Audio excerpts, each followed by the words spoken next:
नमस्कार मैत्रिणींनो, सगळ्यांना श्री स्वामी समर्थ आणि तुमचं स्वागत आहे अश्विनी ब्लॉग्स आणि रेसिपीजमध्ये. तर चला, तर आज पहिल्यांदा मी सांगणार आहे तुम्हाला मटकीची उसळ कशी बनवायची ते अगदी सोप्या पद्धतीमध्ये. तर चला, पहिल्यांदा एक कांदा घेतला आहे, थोड्याशा 5-6 लसणाच्या पाकळ्या घेतल्या आणि मिरची घेतली. मिरची घेतली नाही घेतली तरी चालेल. तर परत मी आपल्या घरीच बनवलेली होती, मोड आलेली होती मटकीला भिजवून.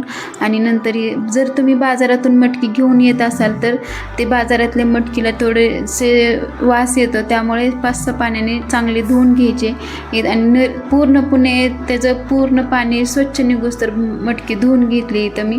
आणि बघा, परत गॅस ऑन करून कुकर ठेवला. कुकरमध्ये 1 पळी तेल टाकलं आणि त्या तेलामध्ये लसूण, मिरची आणि जो बारीक चिरलेला कांदा होता तो कांदा टाकलेला आहे. त्याला थोडंसं फ्राय करून घ्यायचं आहे आणि नंतर त्यामध्ये आपण जे स्वच्छ धुतलेली मटकी आहे ती मटकी टाकायची. आणि नंतर ते पूर्ण मटकी टाकून झाल्यानंतर त्यामध्ये हळद, 1 चमचा हळद टाकली आणि चवीनुसार मीठ टाकायचं आहे. अर्धा चमचा, ठीक आहे, मी अर्धा चमचा टाकला. तुमच्या जेवढी मटकी असेल त्यानुसार तुम्ही टाकू शकताय. आणि नंतर आणि तुम्ही खरंच अशा प्रकारे मटकी खरंच ट्राय करून बघा. अगोदर माझा दादू खात नव्हता, पण ज्यावेळेसपासून मी अशा प्रकारे मटकी बनवते त्यावेळेसपासून त्यानं डब्यालाही मटकी घेऊन जातो आणि नंतर घरी कधी नाश्त्याला मटकी बनव असं म्हणतो.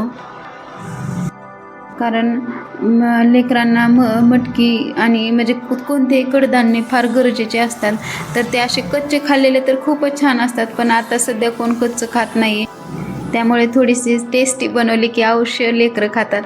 तर चला, तर मस्त असं पूर्ण मिक्स केलं मी. त्याला मिक्स करून घेतलं, थोडंसं पाणी टाकलं होतं, त्यामुळं मटकी छान वाफेवर जात होते.